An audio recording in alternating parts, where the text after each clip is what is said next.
All right, we're at the museum today celebrating EMT week. And look at this. We've got some great cookies over here. Come on over here, Bruce. And in the back, can you see all these cookies made by Evelyn? And then my old neighbor Karen brought all of these goodies here, and we have our hostesses in the back. Take a look here. Carolyn is here, Ann is here. We've got lots going on here. So join us at the museum. Hey Hey everybody, Pam, I've what's got going on Ann today? here. Ann, how are you doing today? I'm doing just fine. And Ann is our hostess for today, so she's going to be serving coffee. How do you feel about that? Oh, I love it. I know you do.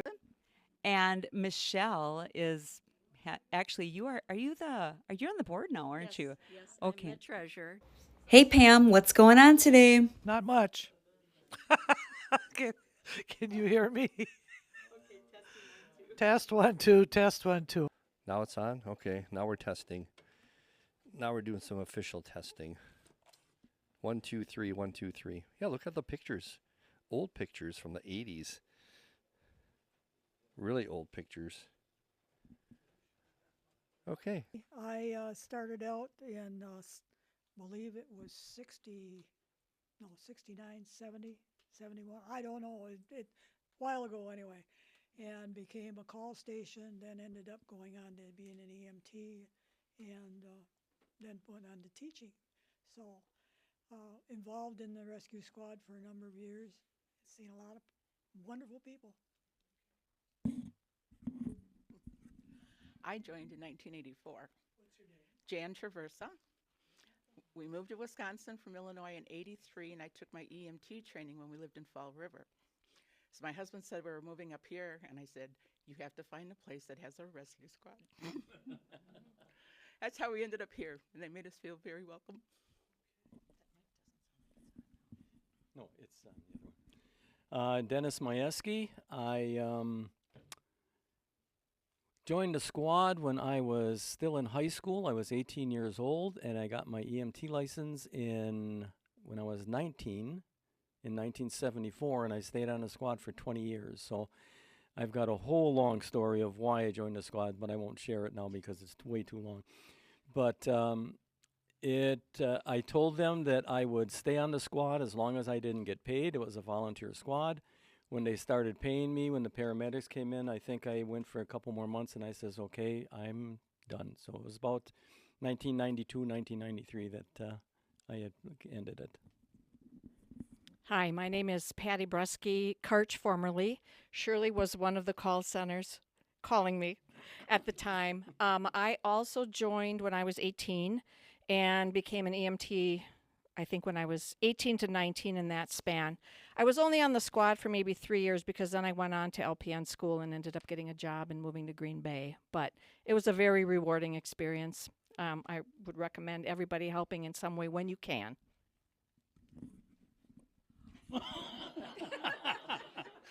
All right, my name is Jim Nowak. I joined the squad, I don't recall, I'm going to say 79, 80. I was with Shirley Chichinski. I was a driver mostly and a helper throughout the years. She'd call me all times of day, night, back up. We need a driver, we got to go. She'd pull me out of bed, I don't know how many times. I don't recall. I had a blast, but I enjoyed it, and I stayed on, I don't know, I'm going to say 20-some years. I don't even remember. It's been a long time. I enjoyed it, and I enjoyed it till this day, and would do it again, I guess, if I had to. Should we call him? I changed the number. I'm Carol Meigel, and I can thank Shirley Stachinski for me being here because I was in high school and back in 1979 and signed up for an advanced first aid class. And Shirley was the teacher. And then she said, well, you did okay with this. Now I want you to do CPR. So then she got me into CPR, and I don't know how many of you remember, but we used to have to do perfect strips. And the thump. Yes, Yeah. yes. And then from there I took she said, well, you can be on the rescue squad. If you're not an EMT, you can be a gopher. So I was a gopher, and it was a go for this and go for that.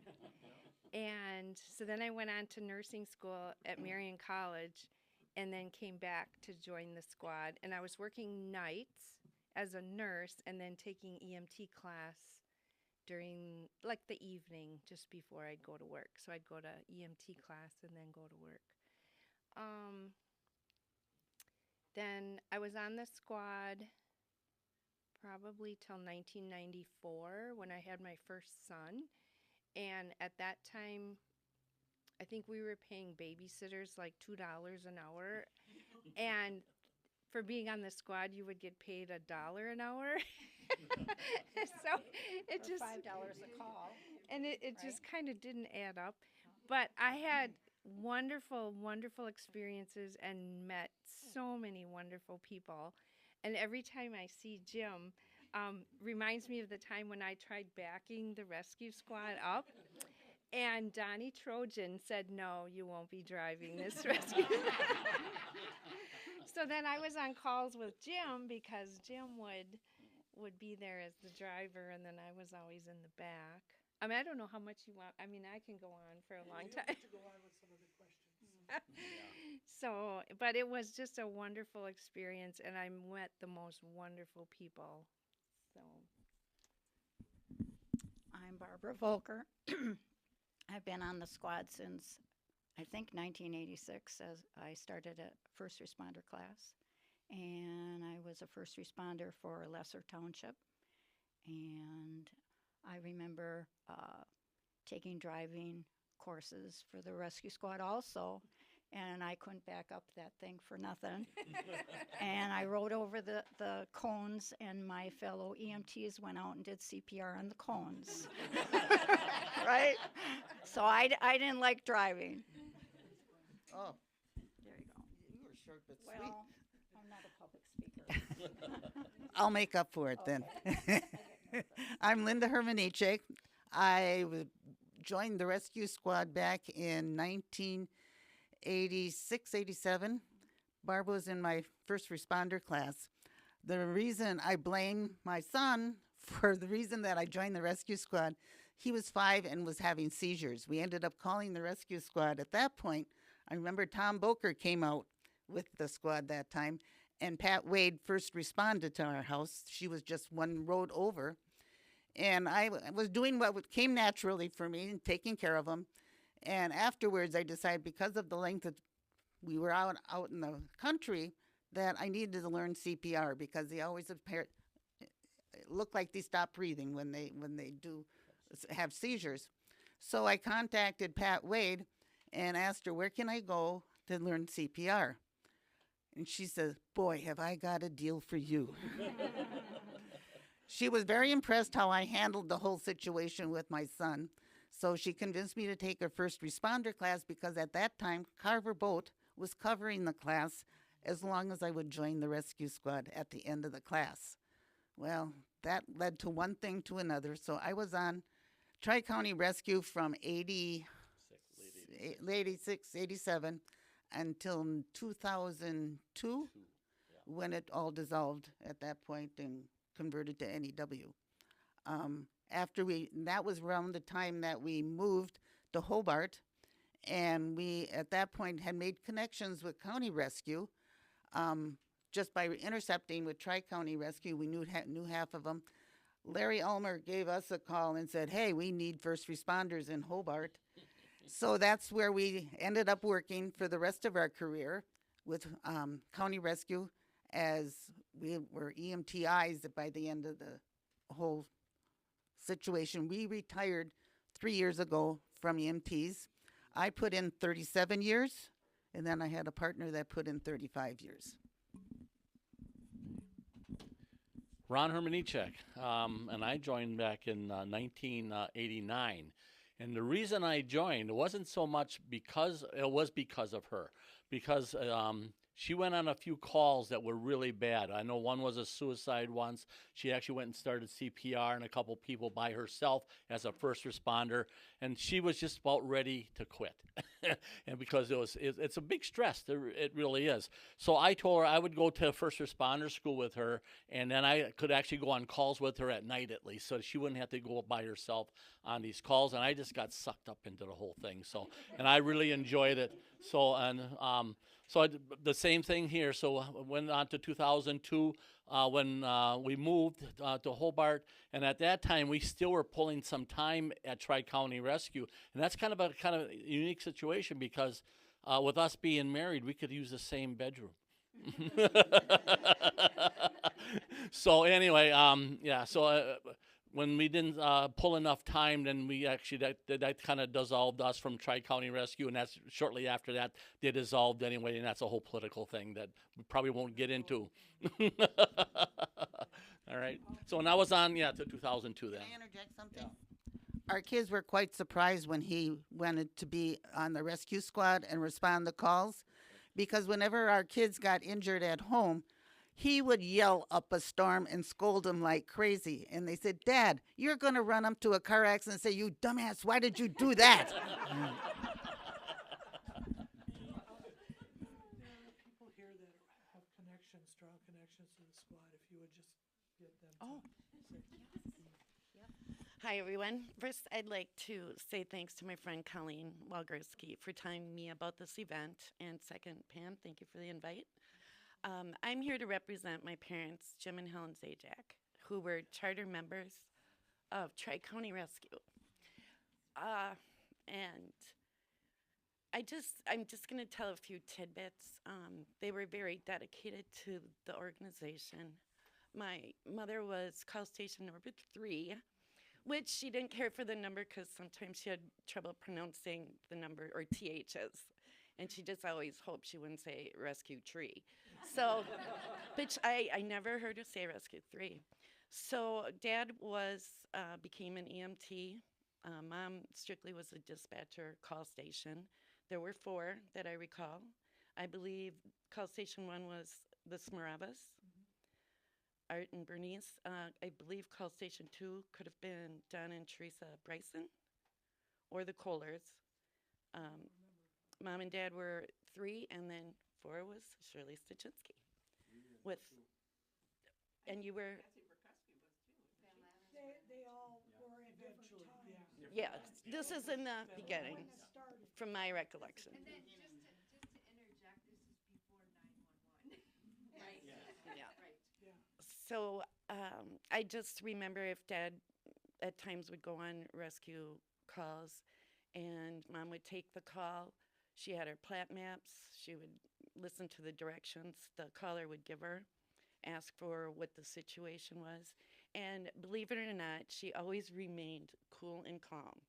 And if anybody knew my mom, she was kind of a hyper person, but when it came to taking these calls, she was just 110% committed. And at times I would help to make calls to see if there were volunteers available to go on the call, to either meet at the rescue squad hall, or if they could meet from home if that was closer to the incident, whether it was an accident or whatever. And so I'm like 9, 10 years old, and I'm calling people to go on a call. Now you can imagine with these people hearing a little child's voice, "This is Rescue 3, can you go on a call?" And I never was asked if this was a joke or anything. I mean, everybody really kept it serious. And that's all I have for now, but thank you for letting me share. For 911, it's before GPS, it's before cell phones, and you just made it work. There was a dedicated number that you had to call, right, Charlie? The 822 something, or to call? It was a regular phone squad number. Yeah. Like I was telling Pam before, that, when the call stations were, actually Tri-County was way ahead as far as call station, because you went in the outlying areas, there wasn't any place they could call. They didn't have any special number, they'd pick a number of the police department or something. It was always different. All the call stations got to know, like has been said, is the fact that we got to know everybody's life pretty well. And so that's exactly what happened, is the fact I would know who was working when, and things along that line. And all the other call stations are the same way. You got to know them very well from that. And then you had the trauma in the house. I always like to say this because my daughter Cheryl was real good, because Dawn was only about 2 years old. Well, when the phone rang and she decided she was going to throw a tantrum, you had Cheryl would grab her, haul her in the bedroom, and shut the door so we could take the call without any interference at all. I Then did that to Jerry. Yeah. Okay. Doesn't matter how old they are, right?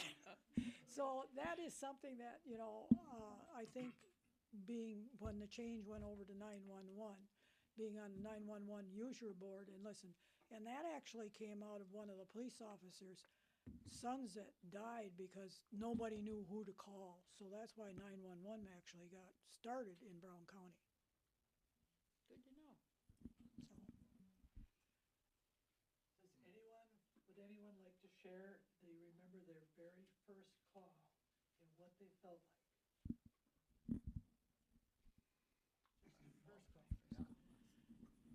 My very first call, I was 36 hours with no sleep.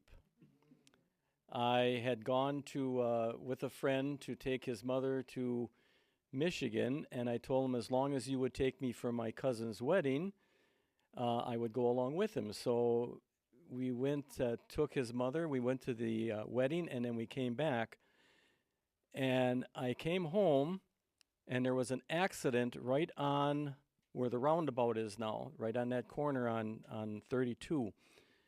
And I had gotten home, and my mother said that there was a call, and I says, yes, I'm going to go out there. And we needed some help because the person thought that there was somebody else in the car, and they were trying to get him out of the car, and a couple of us walked the cornfields and the ditches looking for another person, but luckily there wasn't any. But you talk about the adrenaline pumping, 36 hours with no sleep, I was wide awake.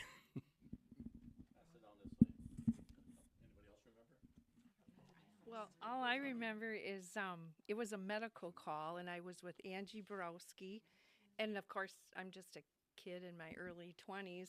And there's Angie, who's been on the squad forever. And Yeah.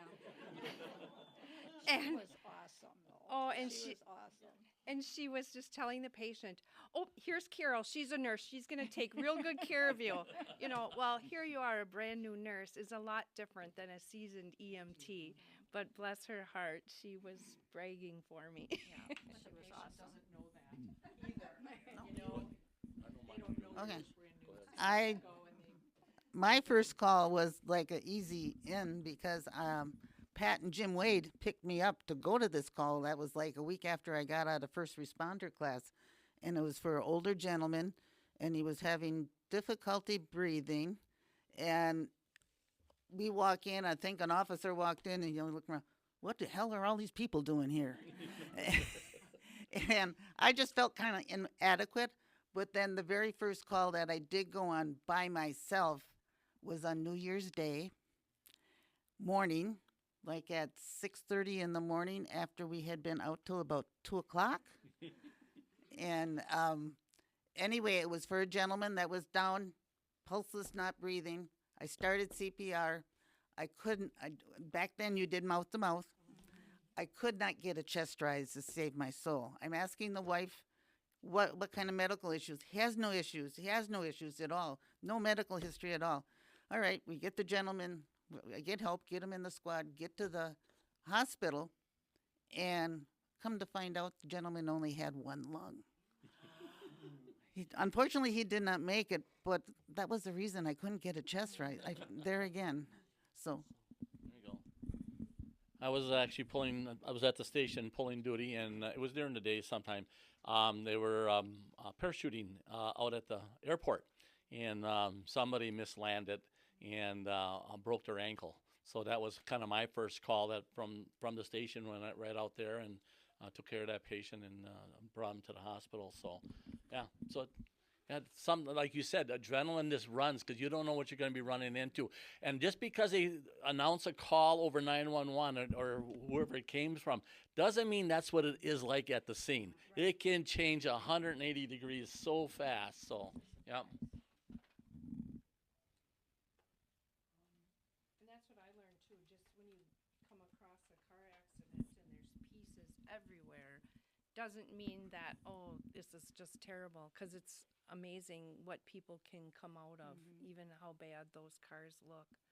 And you're climbing into a car that's got glass shattered all over, and you don't even think of that.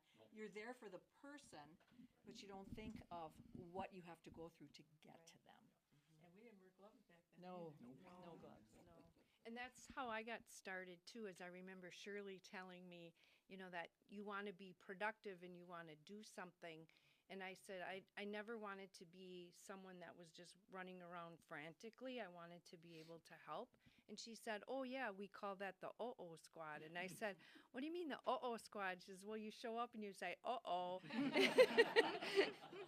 So you wanted to be able to do more than just say, uh-oh.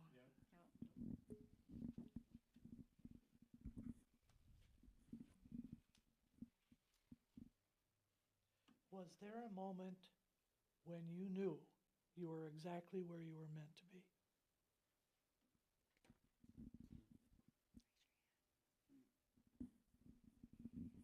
Where you felt like, this is where I'm supposed to be?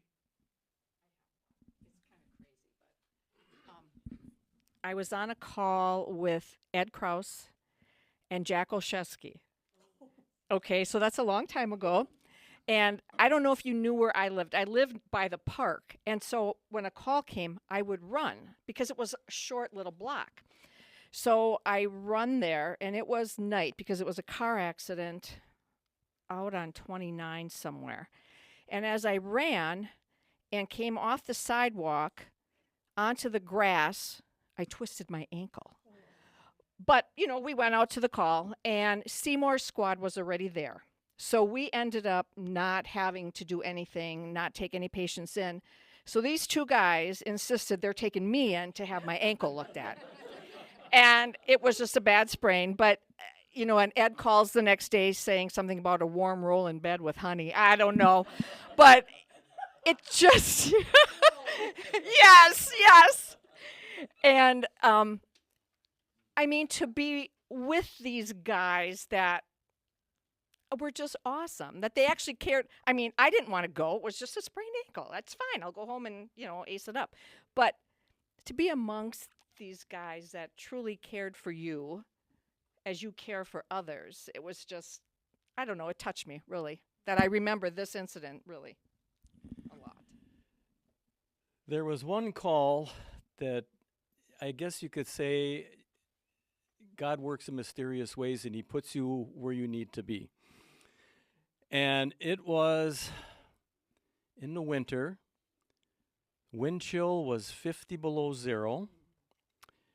Call came in, car accident, car hung up on a guardrail. And I answered the call, I went to the thing, and I was the senior person there. I had two rookies with me. No one else was available to go out on this call. Ended up going out on a call. It was out past Krakow. The car had went through a guardrail over a creek, and the guardrail came up through the driver's side door, across the driver's feet, and hooked onto the doorpost on the other end of the car. So the car is sitting on an angle like this over this creek. There was something going on. I don't want to bring it up too much, but there was something going on between the rescue squad and the fire department at that time. They just didn't seem to work well together. Well, we got out to the scene, and I got there, and I looked at the situation, and I told my other two members, I says, we need the fire department out here. We need a wrecker. They came out. Fire department came out. I believe it was Keith Chambers at that time. I told Keith, I says, okay, Keith, this is what we need to do. We need to stabilize that car. We need the wrecker hooked up to the back end of the car. I want you with the jaws of life, and I want you to put a chain across the road and hook up to the front end of the car. I need somebody down there with the K-12 and cut that guardrail. And we had to slowly bring that car back up on the road. And then I told him, make sure the paramedics are on their way, because when this guy warms up, he's going to start bleeding. We got him up, we got him into the squad, and the paramedics just rolled up, and sure enough, he warmed up, he started bleeding. When I got home from that call, I was like, how did I do that? It just, everything, it's like when you're trained to do that, you're almost brainwashed. You don't have time to think of what it is. Here's the situation, you got to do something about it. And that's just how we went. But that was a weird call. Anybody else? Yeah, bring it up. So, this is kind of a general call, not a general call. We lived 3/4 of a mile off of Highway 29 on Birch Drive in Shawano County, just as you enter Shawano County on 29. And so at the time we were with Tri-County Rescue, that's when 29 was only 2 lanes. And there was a lot of car semi accidents. I was on 4 of them that I remember, car semi accidents, and the people in the cars never survived. You didn't worry about those people. You checked them to make sure they weren't, they were passed. You worried about that truck driver, because those truck drivers were so decimated that they just killed somebody. And we know for sure on 2 of them, it probably was suicide, where they just drove right into the semi. And I remember one of them, we found a baby seat in the car. So then we thought there was a baby out there, and we were hunting the fields all over the place looking for the second. There never was one. But but those are the things you run across. You run across letters and notes and things of stuff in these vehicles, and then you got to kind of sort those things out. And that's a whole different aspect of trying to help somebody. So yeah, I remember those, all 4 of those. I remember.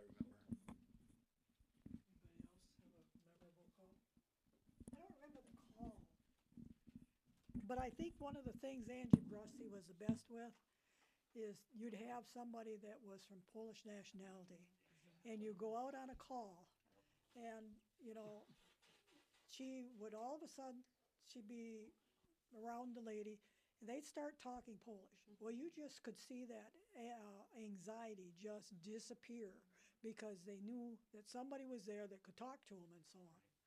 And I don't know about anybody else, but I have had apple pie recipes told to me as we're going into the hospital, because if they talk about something else, they don't think about their broken leg or whatever.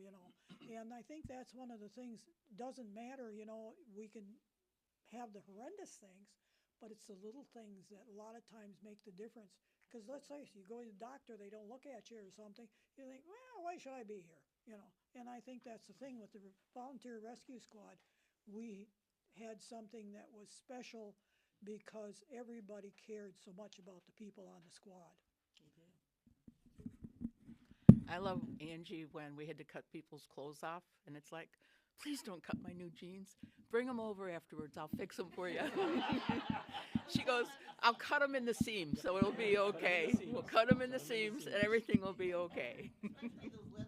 The leather jackets. It's always, don't cut my leather jacket. I'll fix it for you.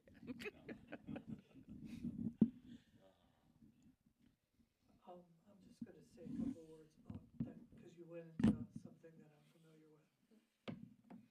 I had, as a funeral director, so much help from the squad back then. They would go on calls with us. They would wait for us if someone didn't make it. Angie would be there finishing baking somebody's rolls and cleaning the house and saying, you're a good mama, and she, and letting us do our work. That's a community. You provided one heck of a service. You made my life easier, connected me to you, connected the families we served. It goes forward from that moment into an experience where they felt cared for and loved. Because you can't take back a death. You can't fix them all. And then you have to trust that you're surrounded by love from the community. You gave that. I'm going to tell you my very first call, and I'm not talking as a funeral director. My grandpa started the ambulance in Pulaski.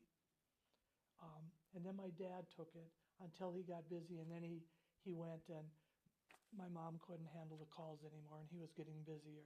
And he gave like 6 months notice and asked you guys to start, and you did. But I remember he came back with a lady that got killed in a car accident. He had to take her to Green Bay because he had the ambulance. He came back with that messed up ambulance. It was bad. And he had to go back to get her for the funeral home. And I was 10 years old. And he brought me a pail of water and some sponges, and he asked me to clean the back of the wagon. It was okay. I did what Dennis said. You do it. I mean, I was 10. But I have an appreciation for what you do because of what I did. Won't see too, because the businesses were very good at having a number of people that, okay, this one volunteers, has the education and so on. It was a help to them because they had them in their building to do the care for people and so on. So we lost that as time went on because then short of help, things change. And now, I mean, it's a full-time business for the EMS personnel and so on. And, they get paid for so many hours. And it's a whole different ballgame. People feel different when you're volunteering than when you're actually, you like the money and you still like to go on the calls, but it's still not the same. Tell us a little bit about what a shift might look like, because I have no idea. Did everybody, obviously you had a call tree or something, right? Well, it wasn't really a call tree. Eventually, we did have where we had a schedule made up. At first, there wasn't when I first started with call stations and so on. Like Helen was sometimes the babysitter for my kids. With having 2 children, I had people lined up that I would drop them off because I was a last resort person that if you can't find somebody with their heart attack, you need somebody.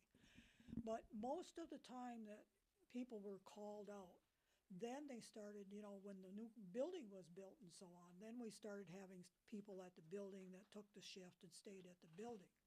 Then in a case like that, that's when it was a little bit easier.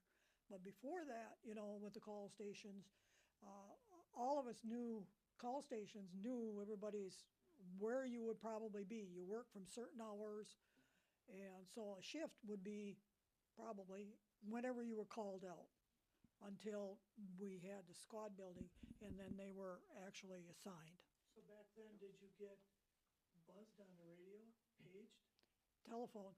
Rotary. We actually, the rotary dial, like Diva said, and that's why we knew everybody's business, because we knew how many phone calls we had to make. We had to get that squad filled in a hurry, and might be 2 people that had radios, but you still needed the 3rd person.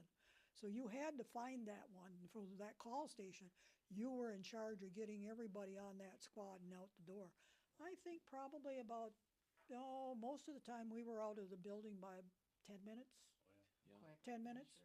And so that's with dialing in everything and getting clothes on in the middle of the night and, getting out in the car, getting it cold, and let's get down to the squad building and so on. So, before the squad building was there, of course, it was at the village hall, and there wasn't any sleeping quarters and there. the library. It was behind the library, too. Yeah, for a short amount of time. Yeah. Yep. I was on before the new building, and I think we had schedules for the weekend that we were on call because that's when we had the radios, correct? But during the week, you just got a phone call. I think you went down a list, or you knew who was available when, and can you go?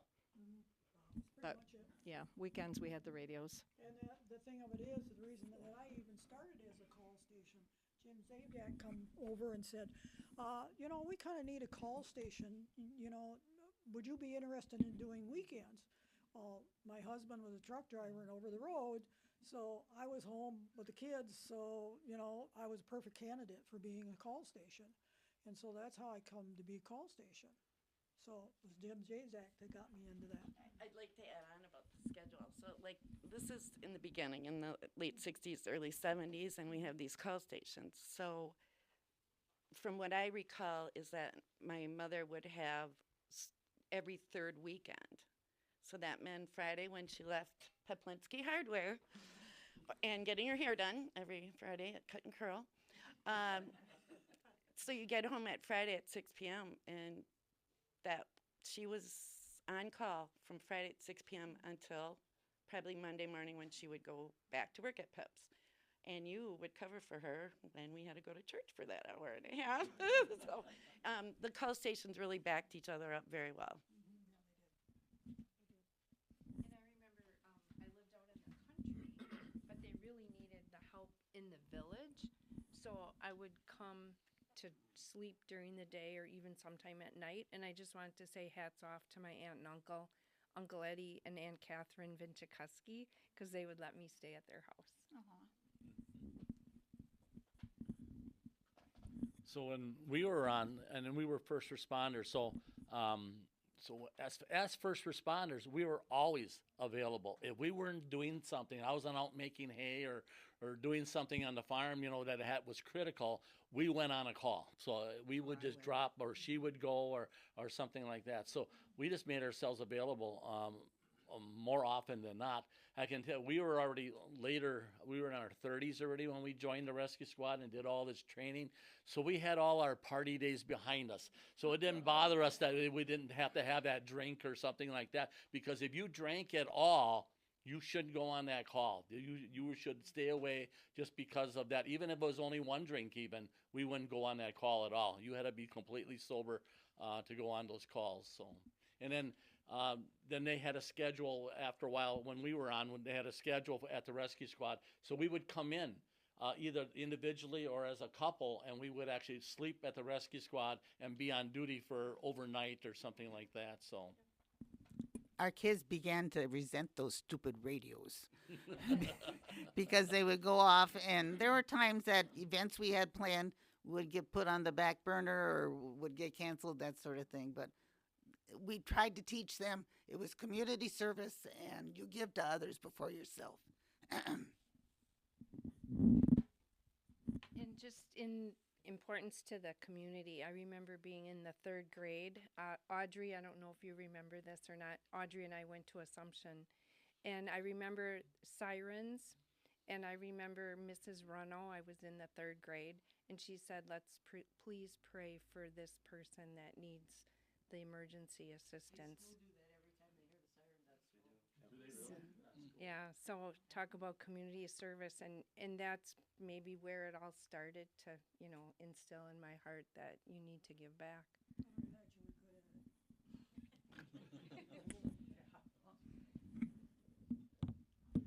I remember, Carol, you telling me about a car accident or something when you were young, and the young girl's hair. Oh my gosh, yes, my dad. Oh gosh, you remember that. You have a good memory.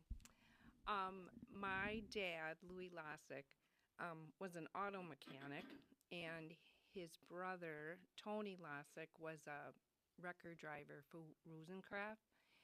And apparently, anyway, there was a bad car accident, and young girl, did not survive. And my dad would bring us to school in the morning to Assumption, but on the way to school, he had to show us this car that was in this car wreck. And we were just little kids, like I said, still grade school. And there was a piece of hair. It was, pretty thick and about this long. And it was hooked up it was caught on the visor of the car. And he wanted to show my sister and I that this is what happens with a car accident, that people get hurt, and, that you need to be careful that a car is a weapon.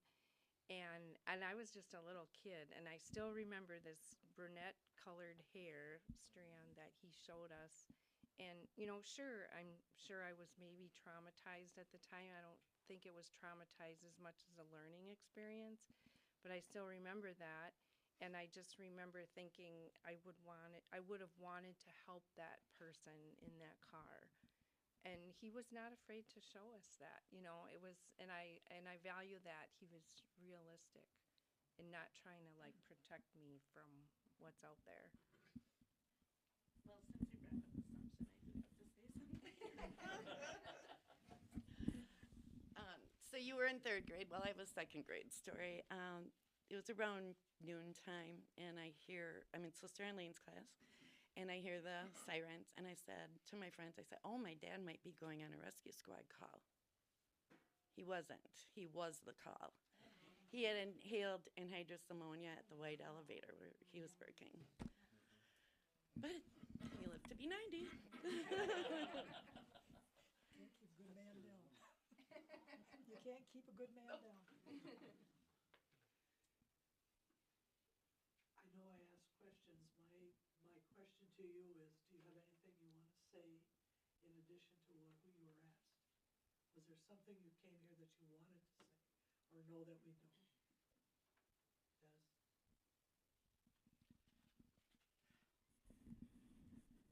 We talk about how the community really liked us and everything and different things like that, but we were a family. I mean, no matter what happened, if something was happening and it affected somebody on the squad, we took care of each other. I was one of those people that would carry a radio with them, and when I was working at Franciscan Publishers and at the Pulaski Chase Co-op, if a call came in, my manager knew, go. You go. Well, one day I'm working at the co-op, and I'm up on this ladder, up on the second story window above, there was a window above the freezer area. So I'm working on this window, and the ladder started going down. And I followed that ladder all the way down. I had my arms outstretched out, and as soon as I hit, I just let go, knocked the air out of me. I rolled off the ladder, and I just sat there. All of a sudden, a guy from the feed mill come over, and he says, I thought a truck was going by, and there was a muffler dragging, and I didn't see the ladder. He says, are you okay? And I couldn't even talk. And I says, call the rescue squad. He says, what do I do? I says, I have the radio. Hold the button. He held the button, and Helen answered me. I says, Helen, we need the rescue squad at the co-op. So, okay. So she called out, and your father and Jane and I think Jim Bertler was at the squad. And they said, Dennis is at the scene. And I told the guy, hold the button again. He held the button again. I says, Helen, I need the squad. Oh my God. Jim, Jane, don't even go to the squad. Go right to the co-op. You got to go right to the co-op. Jim, get the ambulance over there now. And it was like, wow. Then, after a few years, my wife was diagnosed with a very rare disease, and she was having a reaction to a medication. And she did not like going in a rescue squad. You want to take me to the doctor, take me in the car. And she was so bad, I walked in the bathroom on her, and she's holding her hand up to keep our baby up against the cupboard so he wouldn't roll off, because he was just born. He was only a couple months old. And I said, do you want me to call the rescue squad? And she said, yes. And I said, oh, crap, this is bad. Call the rescue squad. Got them coming over. They had the paramedics coming. I think you guys came over and watched. He says, we'll stay here and watch the kids. You go with her to the hospital and everything. So it was like everybody knew what everybody's business was and what was going on. So it was just fantastic. It was just like a huge family, and I thank every one of them that was on that squad at the time and now. My only regret is I wish I could have stayed on the squad longer, but circumstances, I moved to Green Bay, got married, and things just changed. But we did have good Christmas parties. Remember? They were great. And I have to mention, too, my own brother passed away unexpectedly in 1985, and his visitation was at the monastery in the chapel. And I looked over, and there's probably a group of at least 10 people, all from the rescue squad, there supporting me. You talk about us being a family, but what really I saw us draw together was when the girls were killed here in Pulaski. That was the toughest thing our squad ever went through. Sorry. We cried together, we laughed together, and you would think a lot of us would have quit, but I think it just made our whole connection a lot more intense. Something else I wanted to bring up, and the other thing is, Dennis talks about Joan not wanting going to the rescue squad. Many times the doctors at the emergency room would tell us, when Pulaski brings in somebody, we know they're really sick. I'm going to change the subject a little bit here. This is something that I remember and I will never forget because we were on a dairy farm. And so I was out in the barn a lot, and things like that. And a first responder would come. You wouldn't take time to go in the house and change all your clothes or everything like that. You would just go to the call the way you are so you can help out. Well, there was one call that I went on, and I had coveralls on, and I know they didn't smell very well, but I ended up having to go into the hospital like that because they needed help on the squad. So I went in there, and I can remember the hospital staff saying, "What the heck stinks here?" Pulaski's here.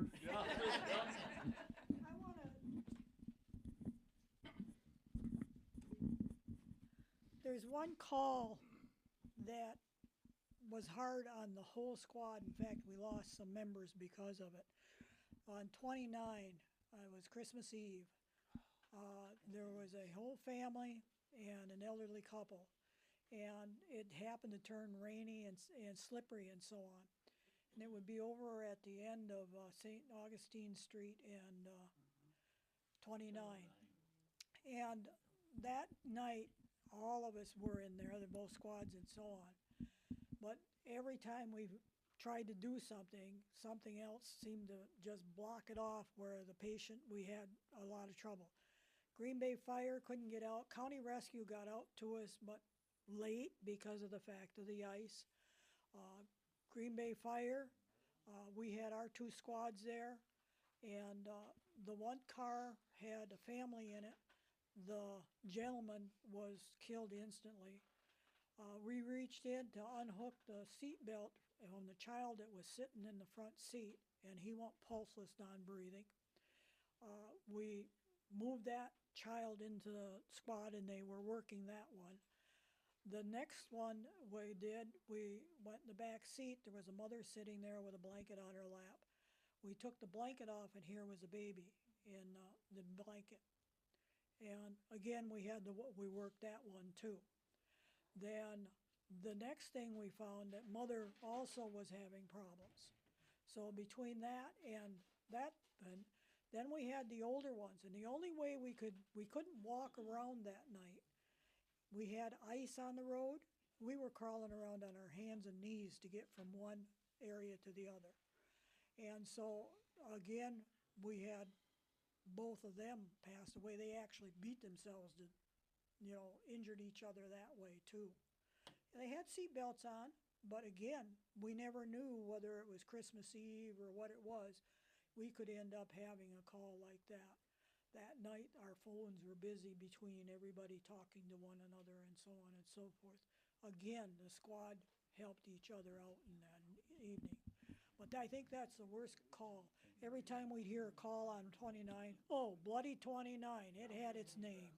Everybody knows what Bloody 29 meant. So, concrete cleat. yeah, yeah.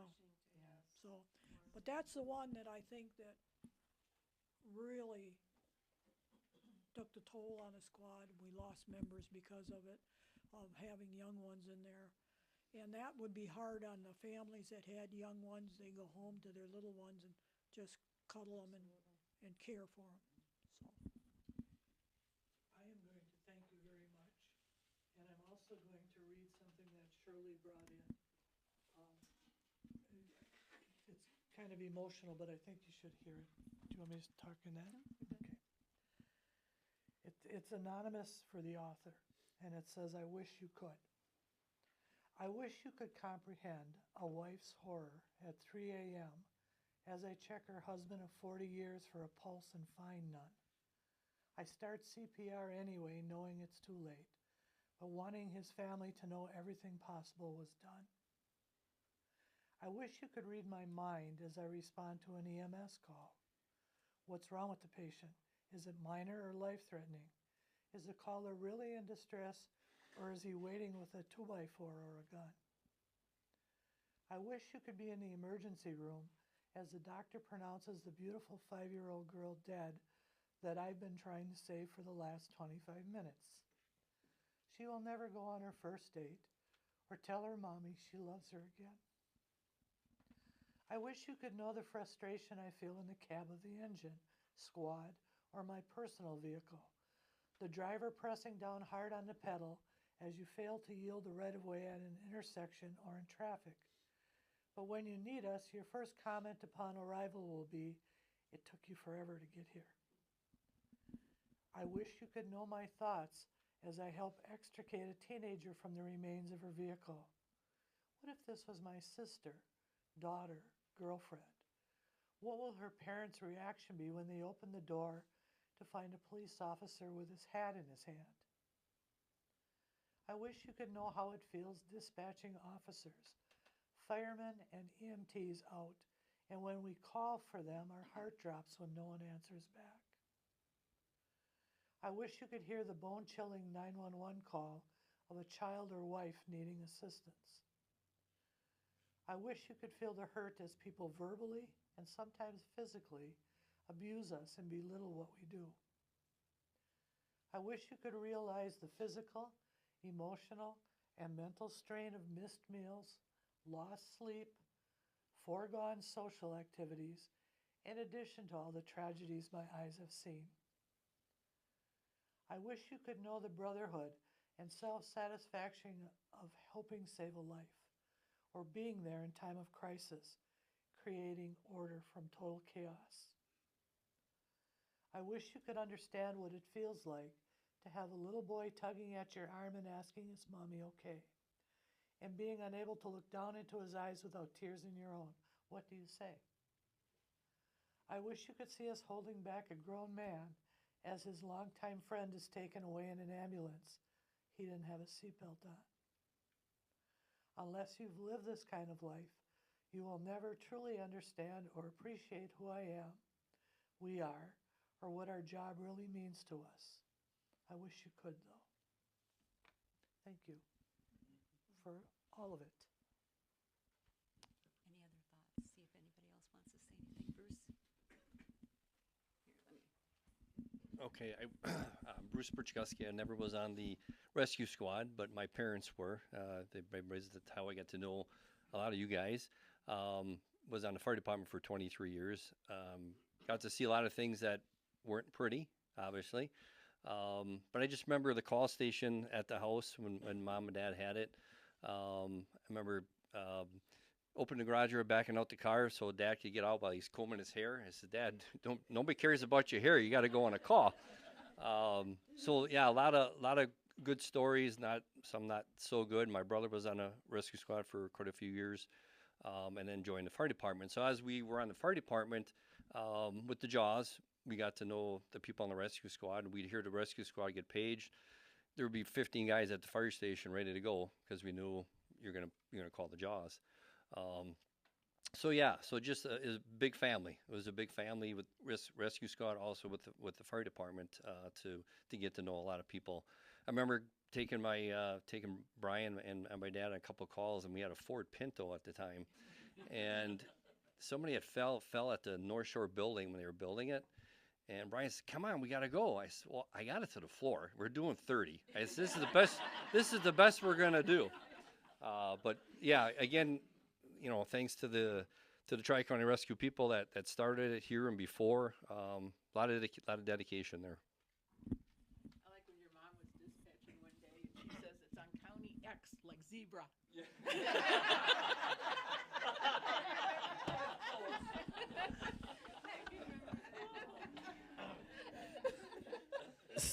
I know sometimes you wonder about all the calls we went on and all the different things we did, and how did we cope? How did we cope with that? We drank a lot. Besides that. The call that you had mentioned on, that was one of the calls that actually did me in. And I came home that night from that call, and I checked every one of my children to make sure they were breathing. But I had such a hard time with that, and I ended up going for counseling with it. And that counseling was talking with my other members. That's what helped me. But we used to joke once in a while because you had to. You had. I went out on a call one time, and it was for a farmer who had got his hand caught in a corn chopper, and it took his hand off. And we were able to get him out. We bandaged him up. We took him into the hospital. We were in the emergency room in the hospital, and a nurse comes in and says, "There's a Shawano County policeman here. He'd like to see somebody from the rescue squad." So I walked out, and here he hands me this towel, and the hand is in there. And he hands it to me, and I says, "Well, you know, I don't mind holding hands with a guy, but I'd like to be in the same room with him." But sometimes you just have to. Or my first time I ever did CPR, we trained on CPR. We were teachers together. Okay, I don't want to gross anybody out, but you will. the first time I did CPR, the lady threw up in my mouth. They don't tell you that when you're taking CPR class. What do? You spit it out and you go again. And I was thinking when we were talking there, I says, I don't know what she had to eat, but I don't want any of it. And I have to share too, I'm surprised that any of us were still on the squad because back in, 79, 80 was, HIV was the thing that really no one knew about. So we were terrified and afraid because we didn't all have the knowledge of it. But like you said, we didn't wear gloves. We didn't have the face masks, eye protection. And yes, you did CPR, and if they vomited, you tasted that the rest of the day. And went home and hugged your kids because, you just never knew what the situation was. But somehow we all managed to keep going.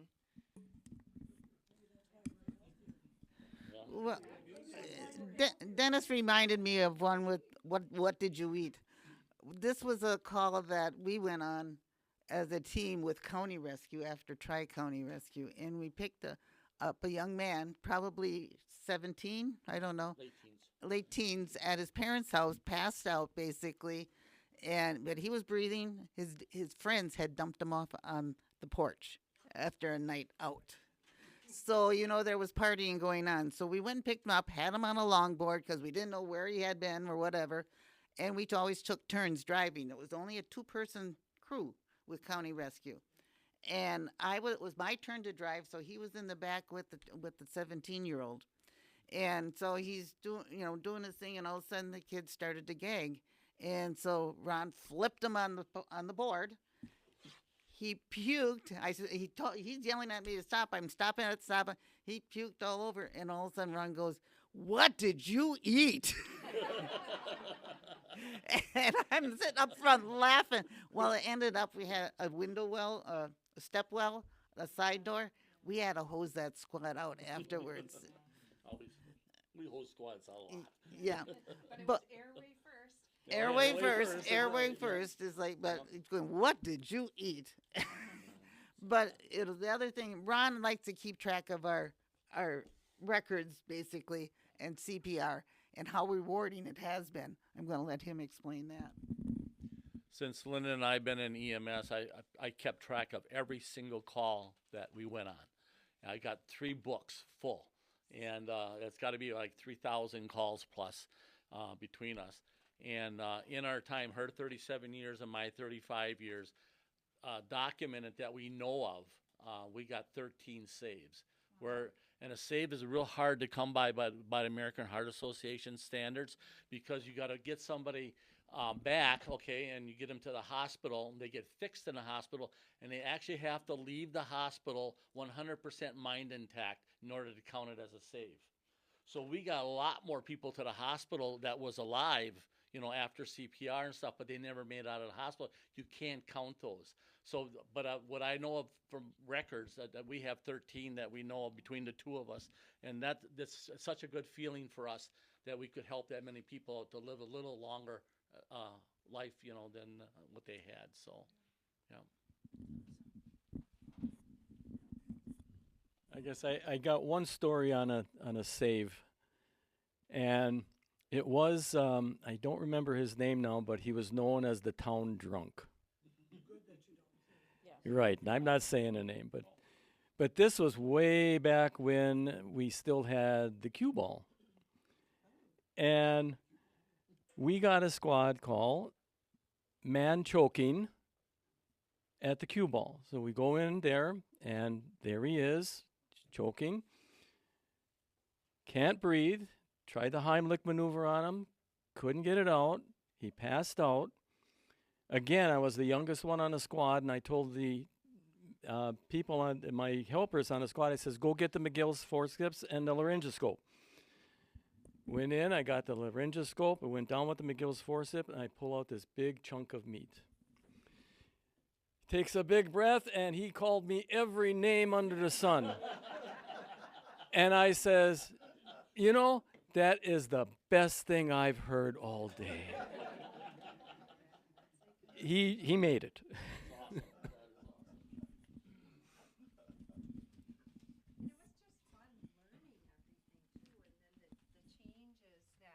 Would go on, with the defibrillators, and the changes in CPR, changes in trauma. We had to longboard everyone, kedboard people. EpiPens came, and then the EMTs advanced to being able to start IVs, and a lot of the knowledge that they gained was actually from war experiences and military experiences, and then that would filter down to the community and EMS, and it was just amazing to see the changes, and then having all of us go with the changes and learn those things. And you don't forget it. And adult learners, and that was what was so nice for me. I mean, it was paper mill workers and teachers and farmers and, some nurses, but, a lot of us, didn't start off with medical background.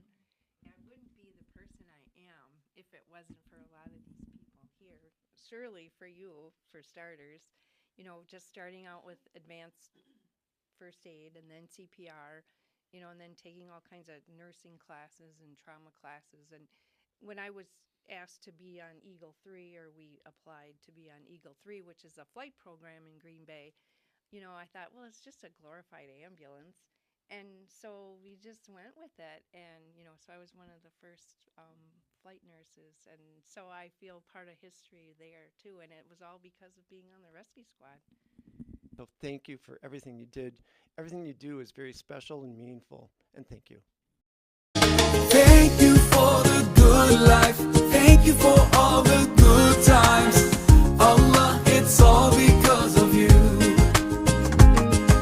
Thank you for the good life. Thank you for all the good times. Allah, it's all because of you. Every breath, every step that I take, I thank you, God Almighty. Every heartbeat beats for you, and no one else but you. Whenever I feel down, whenever there's no one left around, you'll always be there, you always hear my call for you. Thank you for the good life. Thank you for all the good times. Allah, it's all thank you for the good life. Thank you for all the good times. Allah, it's all because of you. Thank you for the good life. Thank you for all the good times. Allah, it's all